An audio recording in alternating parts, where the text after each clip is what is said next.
오늘 그 어버이 주일날 맞아서 저희들이 또 하나님께서 우리에게 주시는 메시지가 무엇일까 고민하다가 기도하는 중에 이 본문을 제가 선택을 했습니다. 이 본문을 보면은 왕의 신하가 예수님을 찾아가서 자기 아들을 치료해달라는 이런 내용입니다. 그 왕의 신하 정도 되면은요, 사실 그 뭐 종을 대신시킬 수도 있고, 또 왕의 신하 정도 되면은 뭐 예수님 정도야 오라고 할 수도 있지 않았을까. 그 정도의 그 막대한 권력을 갖고 있었던 사람인데 아들이 아프니까 여기 보면은 예수님이 어디에 계시냐면 갈릴리 가나에 계셨고, 그 아들이 가버나움에서 아팠다고 그랬어요. 그러면 그 가버나움하고 갈릴리하고 거리가 어느 정도 되냐면은 약 38km 정도 된다고 합니다. 100리를 걸어가는 거예요. 옛날 뭐 이때만 해도 교통수단이 뭐 딱히 좋은 게 없어서 되게 걸어 다니는 그런 시절이었었는데, 아들의 질병을 위해서, 아들의 병을 고치기 위해서 그 왕의 신하, 그렇게 그 권력이 많이 가지고 있는 사람이 아들의 병을 고치기 위해서 그 100리길을 한 걸음에 달려갔다고 생각을 해보세요. 우리가 10리, 20리만 다녀도 다리가 아프고 정말 힘이 듭니다. 근데 그 100리길을 그 아들이 목숨이 경각에 달려있는데 얼마나 숨가쁘게 달려갔을지 여러분 그림이 그려지지 않으세요? 전 그림이 그려지더라고요. 아마 천천히 걸어가진 않았을 거예요. 막 뛰다 걷다 이렇게 해서 정말 예수님한테 가서 우리 아들을 좀 고쳐주십시오. 근데 예수님이 어떻게 얘기를 해요? 그 높은 사람이 왔으면 고쳐주겠습니다.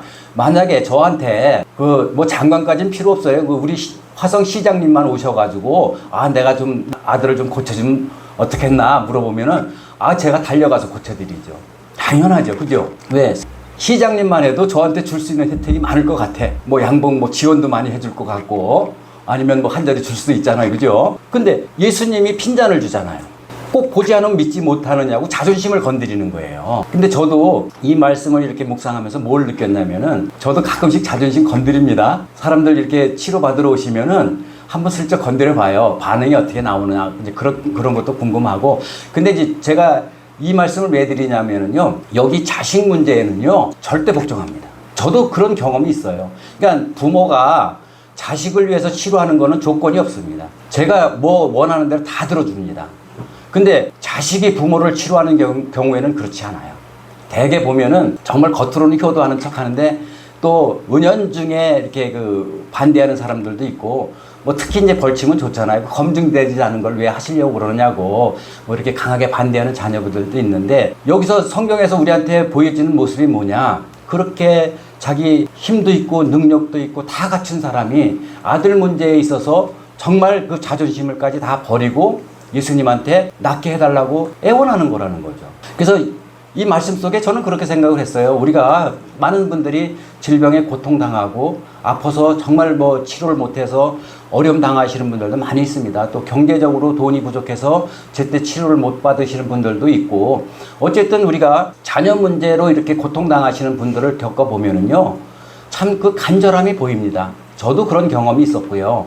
그래서 이 그 왕의 신하가 얼마나 절박했는지를 그 나름대로 상상을 해보는 거예요. 그런데 그 정도의 권위를 가지고 그 정도의 권력을 갖고 있는 사람이라고 하면은, 사실 그 당시에 예수님은 뭐 그렇게 뭐 힘이 있거나 능력이 그 세상 사람들한테 왕의 신하만큼 권력이 있지는 않았었어요. 그런데도 자녀의 질병을 치료하겠다는 그 일념으로 그 먼 길을 한달음에 달려갔었고, 근데 더 중요한 건 뭐냐면 그 자존심까지 다 내려놨다라는 거죠. 그리고 나서 돌아오는 길에 아들이 치료된 것을 들어요. 종들한테 듣습니다.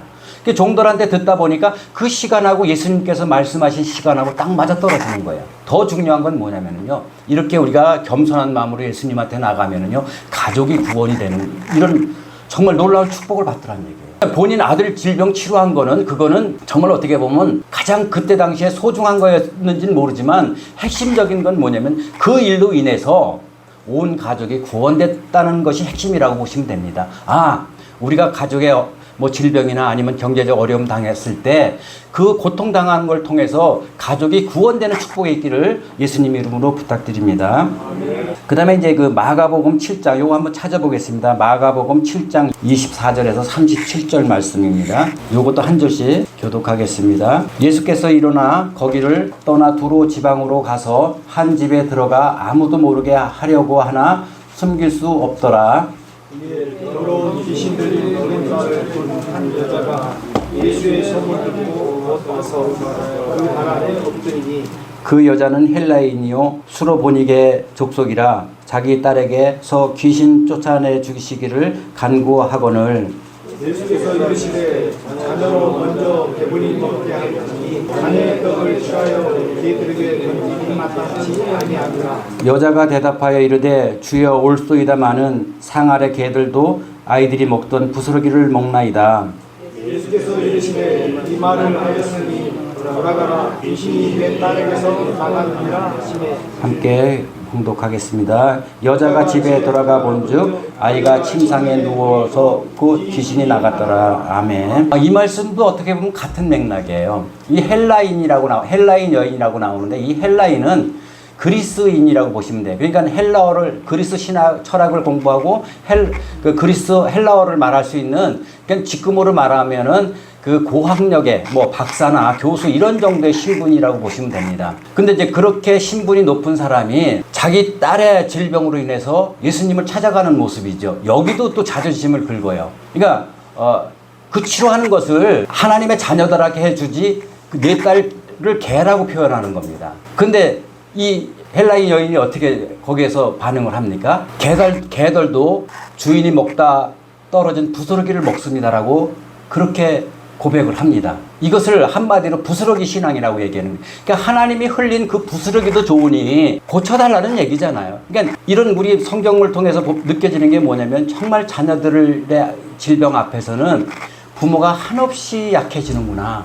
왜? 자녀를 사랑하니까. 어떠한 수모를 줘도요.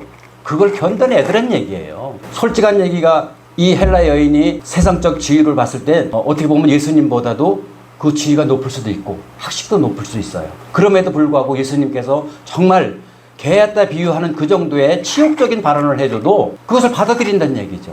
근데 그 받아들이는 걸로 끝나는 게 아니라 그것을 내가 부스러기 신앙이라도 정말 감사하게 받아들일 때 그때 엄청난 놀라운 축복이 따라오는 걸 아셔야 돼요. 우리 정말 신앙생활 할 때 보면은 뭐 저도 그렇고요. 이렇게 자존심 때문에 손해보는 경우가 굉장히 많습니다. 근데 믿음 앞에서는 우리가 정말 자존심도 내려놓고 정말 부스러기 신앙도 우리에게 간절한 마음으로 원해야 되지 않을까. 우리가 이런 마음의 자세가 우리 신앙인의 자세가 돼야지 내가 좀 안다고 돈 좀 있다고 거만하게 교회 나와서 어깨에 힘줄 필요 없다는 얘기예요. 그러면 안 된다는 얘기입니다. 그냥 어떤 상황이든 간에 섬기는 자세로 내가 많이 배웠든 못 배웠든 그게 중요한 게 아니라 내가 정말 주님의 자녀로서 겸손한 마음으로 하나님 앞에 나올 수 있다라는 그 자세가 중요하다는 걸 말씀드리는 겁니다. 보면 이제 그러니까 요한복음하고 마가복음하고 보면 다 자녀들을 위해서 부모가 정말 그 치욕도 겪고 자존심도 내려놓고 지위도 내려놓지 않습니까? 이게 부모가 할 수 있는 일이에요. 근데 부모가 할 수 없는 일이 있죠. 대신 아파줄 수는 없습니다. 부모가 대신 자녀를 위해서 아파줄 수는 없다는 얘기예요. 아무리 우리가 자식을 사랑해도 우리가 할 수 있는 일이 있고 할 수 없는 일이 있습니다. 그래서 이제 여기는 이제 일단락 하나님께서 부모에게 주시는 메시지고, 그리고 이제 성경을 한 군데 더 찾을 건데 에베소서 6장 1절에서 3절 볼 겁니다. 요거는 한 목소리로 같이 봉독하겠습니다. 시작. 자녀들아 주 안에서 너희 부모에게 순종하라. 이것이 옳으니라. 내 아버지와 어머니를 공경하라. 이것이 약속 있는 첫 계명이니 이로써 내가 잘되고 땅에서 장수하리라. 또 아비들아 너희 자녀를 노엽게 하지 말고 오직 주의 교훈과 훈계로 양육하라. 아멘. 사실은 이 말씀이 어버이 주일에 그냥 그 단골 메뉴로 나오는 성경 말씀입니다. 근데 여기 보면은 명령조예요. 자녀들아 내 부모를 주 안에서 공경하라. 그 다음에 내 부모를 공경하라. 그래서 성경에 보면은요, 부모와 하나님을 동일시하는 그런 성경 구절도 있습니다. 그래서 부모를 경외하라는 말도 있습니다. 근데 이제 여기 보면은 순종하라. 이 순종하라는 것은 우리가 보면은 행동으로 하는 거죠. 이게 자녀들한테 학교 갔다 와라. 그럼 학교 갔다 와야죠. 중간에서 땡땡 치면 안 됩니다. 아침에 일찍 일어나라. 그러면 자녀는 그걸 순종하라는 얘기예요. 일어나야 되는 거죠. 이건 몸으로 반응해야 된다라는 거예요. 그래서 근데 이제 공경은 달라요. 공경의 사전의 의미를 보면은 공손히 섬기는 것을 공손이라고 얘기합니다. 공손한 마음으로 섬기는 거예요. 그 다음에 존경하고 사랑하는 마음으로 섬기는 것을 이제 공손이라고 얘기하는데, 공손은 행동이 아니라 일단 마음부터 나와야 되는 거예요. 마음부터 내가 공손한 마음을 먹어야 부모님께서 부르셨을 때 내가 공손하게 대답할 수 있는 거죠. 네, 이쁘게. 네, 그게 아니라. 그래서 공손해야 된다. 그래서 이것들이 순서를 보면은 그 순종은 행동이고, 그 다음에 공손은 마음에서 우러나야 되는 겁니다. 이걸 혼돈하시면 안 되고, 그 다음에 내 부모를 공경하라고 그랬습니다. 그러니까 내 부모가 자격이 없어도, 좀 부족해도, 내 부모가 많이 때렸어도, 내 부모가 정말 상식 이하의 행동을 해도 그래도 공경하라는 거예요. 이유가 없잖아요. 그죠? 내 부모가 인격적으로 훌륭하고 내 부모가 사회적으로 지위가 높아서 공경하라고 하는 것이 아니라, 내 부모가 어떠한 상황이든 간에 무조건 공경을 해라는 얘기입니다. 그 이유는 우리가 세상 없어도 우리가 부모 없이 세상에 나온 사람은 없잖아요. 우리가 부모가 우리를 세상에 태어나게 해줬기 때문에 그 하나 자체만 가지고도 공경해야 될 대상이라고 이렇게 보시면 됩니다. 우리가 살아가면서 이렇게 뭐 자녀들하고 이렇게 일평생 살아오면서 이렇게 시간을 되돌아보니까 나름대로 과거를 연상해 보면서 나는 우리 아이들한테 어떻게 하고 지금까지 왔나, 참 지금 와서 보면 뭐 후회스러운 것도 굉장히 많이 있습니다. 또 저 또한 우리 부모님들의 그 부모님과의 그 짧은 인생을 또 회상해 보기도 하는 거예요. 아, 우리 부모님들은 나한테 어떻게 했지? 사실 그 명사에 수식어가 필요 없습니다. 요즘에는 뭐 좋은 엄마, 뭐 이쁜 엄마, 잘 나가는 엄마, 그럴 필요가 없잖아요. 물론 아주 일부, 정말 극소수가 이렇게 뉴스에 오르내리고 하는 사람들이 있는데, 그건 아주 극히 일부라고 보시면 됩니다. 대다수의 부모가, 대다수의 엄마가 정말 자식을 목숨처럼 사랑을 합니다. 성경에 보면은 돌로 쳐 죽이라는 얘기가 세 가지가 나와요. 첫 번째, 안식일을 지키지 않으면 돌로 치라고 했습니다. 그 다음에 간음하는 여자를 돌로 치라고 얘기했어요. 근데 부모한테 페류나도 돌로 치라고 얘기를 했습니다. 근데 성경에 보면은요, 그 페류나를 돌로 친 장면은 없어요. 페류나가 없어서 이런 장면이 안 나온 것이 아니라, 그 페류나도 그 부모가 데리고 가서 재판정에 세워야 되기 때문에 그 세우는 자체를 안 하는 거예요. 공공의적 보신 분 계시죠? 이게 여러 번 이제 뭐 설교 때도 이렇게 회자가 되는 내용들인데, 자기 자식이 이제 부모의 재산을 필요로 해서 사업을 하는지, 하여튼 뭐 돈이 급전이 필요해서 부모한테 돈을 달라고 했는데, 부모는 어쨌든 그 약재생을 해서 재산을 좀 많이 갖고 계시는 분이었었고, 그런데 그 부모가 자기 재산은 아들한테 더 이상 물려주질 않는 거예요. 물려주기를 거부하는 거예요. 왜? 너무 망나니처럼 행동을 하고 돈을 갖다가 제대로 흥청망청 써버리고 그러니까, 차라리 불우이웃도 없는데 쓰겠다고 얘기를 하면서도 자식한테는 안 물려주겠다고 얘기를 하니까 그 부모, 엄마 아버지를 죽이는 장면이 나오잖아요. 그런데 이제 중요한 건 뭐냐면, 그게 이제 막 그 부모를 죽이는 이런 과정에서 막 몸싸움을 하고 그러다 보니까 아들의 손톱이 부러졌습니다. 근데 죽어가는 엄마가 그 손톱을 삼키면서 죽는 그 장면이 나옵니다. 왜? 그 손톱으로 인해서 아들이 범인으로 잡혀서 고생할까봐, 징역 살까봐. 그런데 나중에 이제 그 시체를 해부하는 과정에서 목구멍에 걸려있는 손톱이 나오면서 아들이 범인으로 밝혀지는, 이런 이게 그런 스토리의 내용이라는 거죠. 근데 그 내용들이, 물론 그 페루나 그 아들은 뭐 당연히 벌 받아야 돼요. 마땅하고요. 근데 부모의 마음을 제가 말씀을 드리는 거죠. 부모의 마음은 그렇게 자기한테 정말 상상도 할 수 없는 일을 그걸 저질러도 그 아들을 용서하는 게 부모라는 거죠. 아, 이게 하나님 마음이구나. 물론 제가 그 어버이날마다 고민하는 게 뭐냐면은, 나는 우리 아들을 위해서 내가 얼마까지 할 수 있을까? 근데 저희 어머니를 생각해 보면은요, 저희 어머니는 저희들을 위해서 대신 죽을 수도 있었겠다, 이런 생각이 드는 거예요. 사실 8남매를 키우면서 지금 같으면 10번도 저희들 더 버릴 수 있는 그런 상황이었어요. 뭐 먹을 것도 없지, 환경도 힘들지, 일은 너무 많이 해야 되지, 거기다 아버지가 막 폭력 쓰시지, 그 다음에 막 이렇게 뭐 거의 그 평생을 자식들을 위해서 희생하고 사시는 그런 모습을 제가 보고 자랐기 때문에, 지금 저렇게 힘든 상황에서 가정을 지킬 수 있는 그런 엄마가 얼마나 있을까. 전 그래서 우리 어머니가 그 심정이 뭐냐, 그냥 자식들 때문에 자기 그 힘든 걸 견뎌내는 거라는 거죠. 그 자식들 그래도 밥 한 끼 따뜻하게 먹이기 위해서, 이게 부모의 마음이고 이게 하나님의 마음이라는 거죠. 그래서 상식적으로 우리가 성경에 왜 이렇게 내 부모를 공경하라고 명령을 하냐 하면요. 거의 대다수가 아주 극소수만 빼놓고는 정말 이 하나님의 마음을 가지고 자녀들을 사랑하기 때문에 하는 거라는 거죠. 근데 이제 반대로 자녀들은 부모를 뭐 존경하고 뭐 사랑하고 그런 훌륭한 자녀들도 있겠지만 내리사랑이라고 얘기를 하잖아요. 잘못된 게 아니에요. 당연히 자기가 또 자녀를 또 데리고 있으니까 그 자녀에 대해서 신경을 써야 되고 자녀를 양육하고 하다 보니까 부모에 대해 소홀할 수밖에 없지 않았나. 그래서 자녀를 사랑하라는 계명은 없어도 부모를 공경하라는 명령은 있는 거예요. 근데 그 쉽지 않은 상황에서도 부모에게 순종하고 부모에게 공경하라고 하면은 안 하니까 하나 팁을 주잖아요. 하나님께서. 그죠? 네 땅에서 잘되게 하고 장수의 복을 주는 거예요. 하나님께서 그게 쉬우면은 그렇게 그 축복을 주지 않겠죠. 네 부모에게 공경하라. 그리고 네 부모한테 공경하지 못하는 사람이 하나님을 공경한다. 이건 불가능하다고 보시면 됩니다. 부모님한테 이렇게 그 페루나처럼 그렇게 살아가는 사람이 하나님을 절대 찾지 않을 겁니다. 만약에 하나님 뭐 있다고 해도 그 부인할 거고 상식적으로 그래서 하나님께서 하나님한테 순종하고 공경하는 방법을 부모를 통해서 훈련시키고 싶은 것이 아닌가. 그래서 우리가 하나님께서 자녀들한테 공경하라. 왜 안 하니까? 그러니까 내 땅에서 장수하는 가장 큰 복을 주시는 거라는 거예요. 근데 이제 제가 오늘 그 핸드폰을 갖고 나왔는데 사실 영상을 좀 띄워주면 되는데 아직 준비를 미처 못해가지고 까치와 아버지라는 얘기 인터넷 조금 들어가시면 알아요. 인터넷 들어가시면은 까치 아버지가 나오는데 그 내용을 참 자식이 부모 사랑하기가 쉽지가 않으니까 이게 여러 가지 시리즈가 있어요. 하나는 황수관 박사가 한국말에서 나와서 한 까치와 그 아버지의 시리즈가 있고 또 하나는 이제 인터넷에 다니는 게 있고 또 하나는 까마귀로 인한 그 시리즈가 있더라고요. 제가 잠깐만요.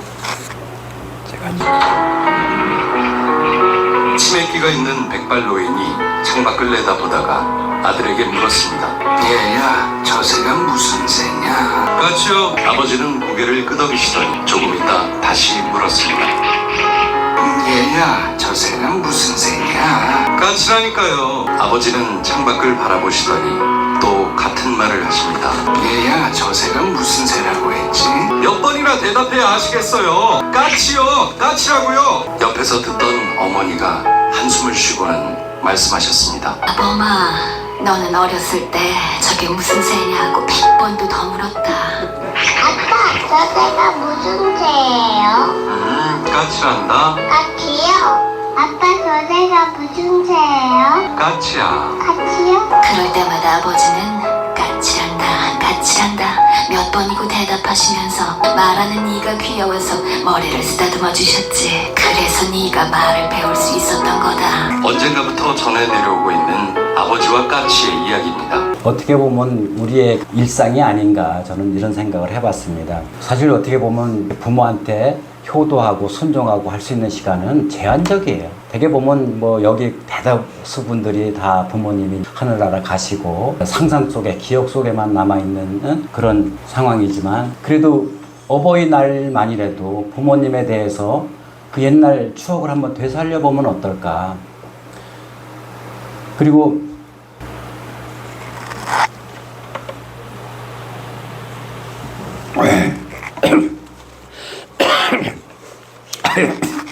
큰일 났다.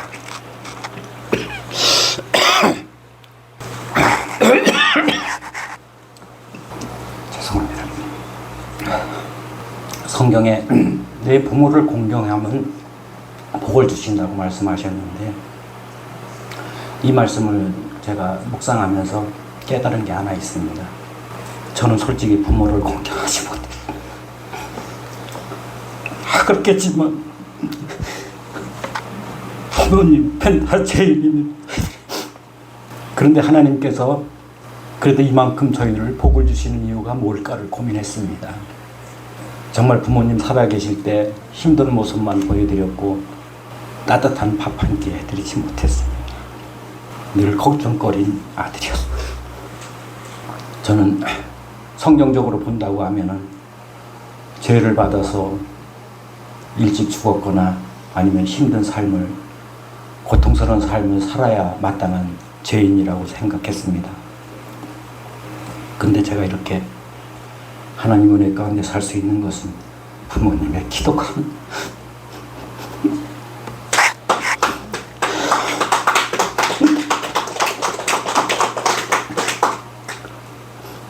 하나님께서 그 기도를 들어주셔서 저희들 이렇게 고통당하지 않고 정말 은혜 가운데 살 수 있도록 축복해 주신 것이 아닌가 생각하니까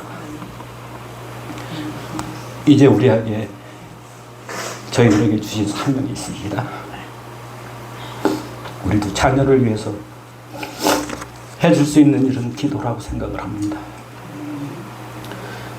우리도 다음 세대를 위해 그 자녀들의 앞길에 복을 달라고 하나님께 기도하는, 하나님께 매달리는 신앙인이 되었으면 합니다. 어버이날 저희들이 하나님께서 주신 저희들에게 순종하고 공경하라고 하는 이 말씀을 통해서 부모님의 그 헌신적인 삶을 상고해보고 우리가 이제는 부모의 입장에서 자녀들에게 똑같은 자녀들을 위한 기도를 해야 한다고 생각합니다. 저와 여러분은 다음 세대를 위해서 주님께 기도하는 우리 주원교회 성도님들이 다 되시기를 예수님 이름으로 축원합니다.